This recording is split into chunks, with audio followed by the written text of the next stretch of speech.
teman-teman, hari ini saya akan memenuhi masukan dari sahabat kalian di YouTube untuk memprediksi tentang Arya Saloka kembali. Arya Saloka saat ini kan umroh sendirian, dan itu membuat ada tanda tanya kenapa tidak bersama istrinya, bersama anak-anaknya, dan lain sebagainya.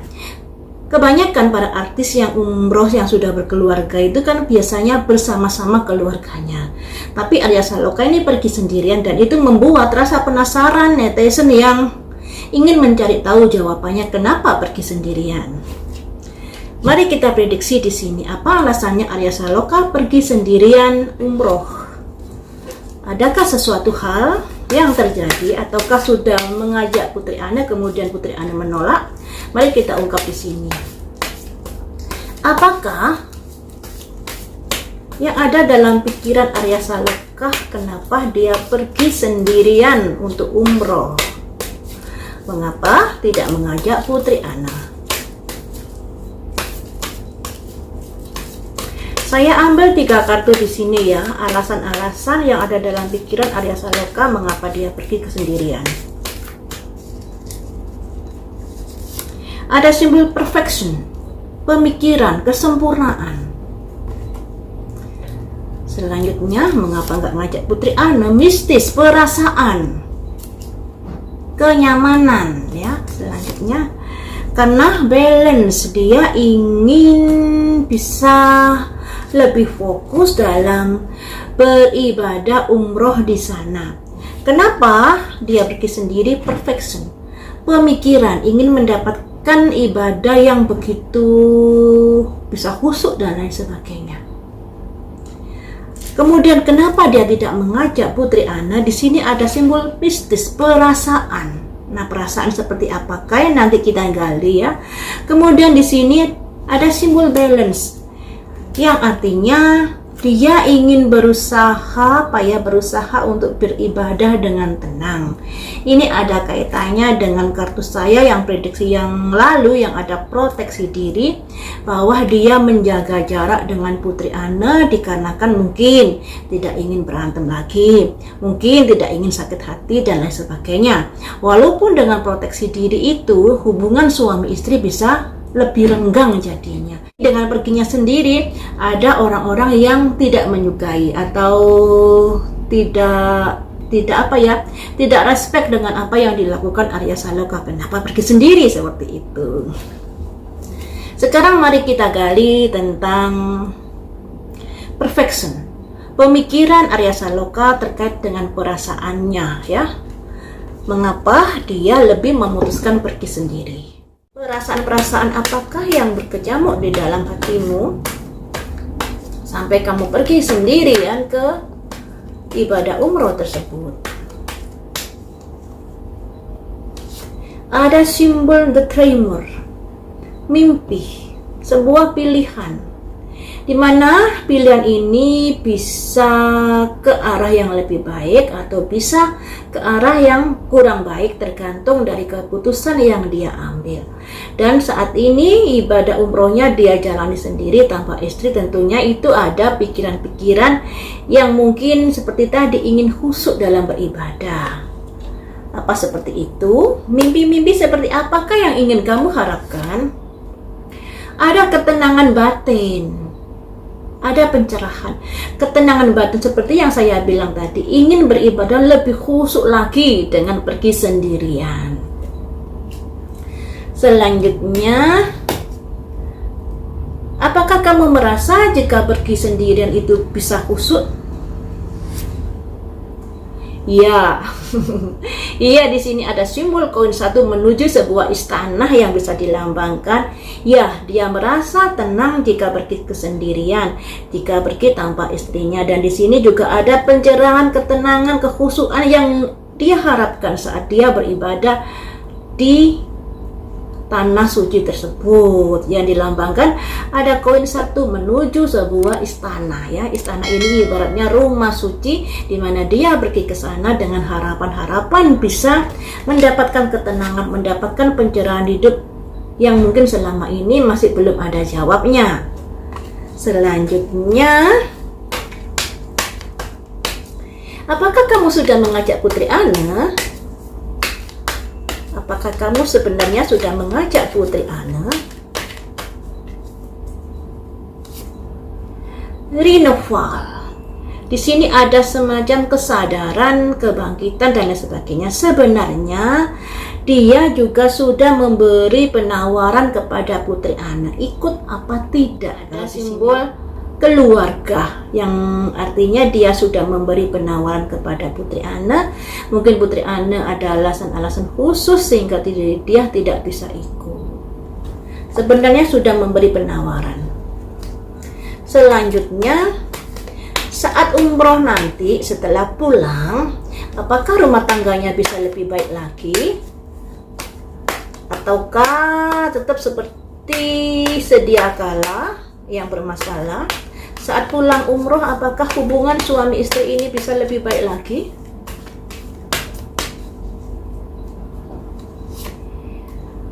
Ada simbol semangat.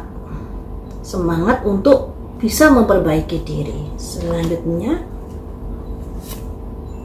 tapi di sini tetap ada kondisi-kondisi yang kurang baik, rasa kepercayaan yang sudah hilang, perasaan yang yang namanya orang sudah agak bermasalah. Tentunya ada kondisi-kondisi yang harus toleransi, harus mengasihi, harus sabar dan lain sebagainya. Tapi kenyataannya di sini masih aja terpuruk rumah tangganya.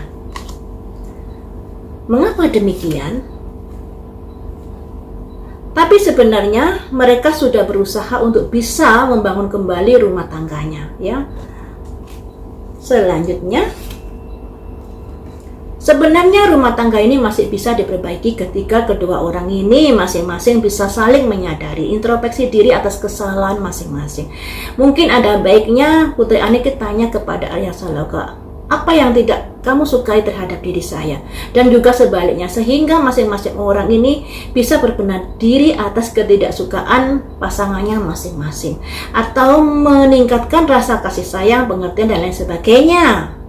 Ini ada simbol cangkir 9, teman-teman. Segala sesuatu itu masih bisa diperbaiki ketika mampu berbenah diri, mampu mengoptimalkan agar kondisi rumah tangganya ini baik-baik saja. Tapi kalau kedua orang ini masih enggan berbicara, enggan berkomunikasi dengan baik, masih jaga jarak, tentunya hal-hal yang diharapkan ya bisa menjadi kurang bagus. Karena di sini loh teman-teman, sebenarnya mereka ini ada niatan untuk membenahi rumah tangganya, tapi nggak tahu niatan ini sudah diupayakan dengan tindakan atau hanya sekedar niatan, karena kenyataannya rumah tangga mereka ini sedang bermasalah, krisis kepercayaan, krisis kasih sayang, yang intinya ini ada 5 koin, kurang kepercayaan kepada pasangannya masing-masing, walaupun sebenarnya mereka ini masih bisa dibenahi, ya. Harus semangat ya untuk Putri Anne dan Arya Saloka ketika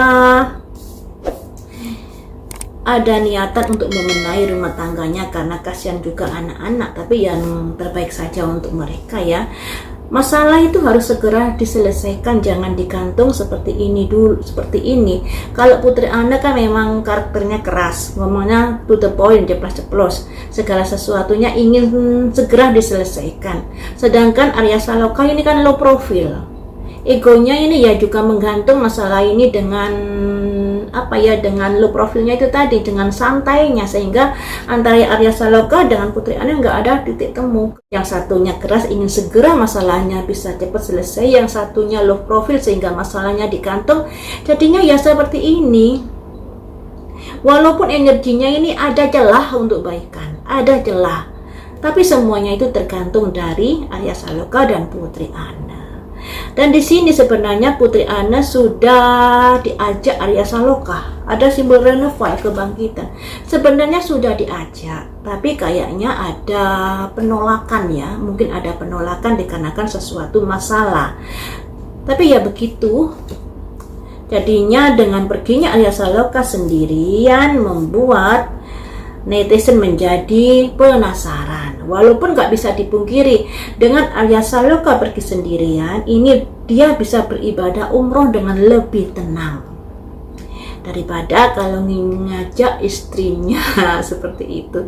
Ya tentunya ada pemikiran-pemikiran lain ya, pemikiran-pemikiran mereka sendiri, kenapa bisa lebih tenang dan lain sebagainya. Tapi kalau dari kartu ini sebenarnya Arya Saloka sudah mengajak Putri Anne, tapi kenyataannya Putri Anne tidak ikut berangkat.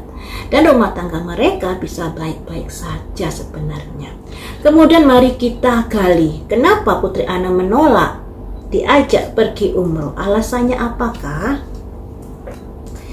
Kenapa Putri Anne menolak diajak pergi umroh? Padahal itu kan sesuatu yang baik untuk mengeratkan hubungan mereka kembali ya.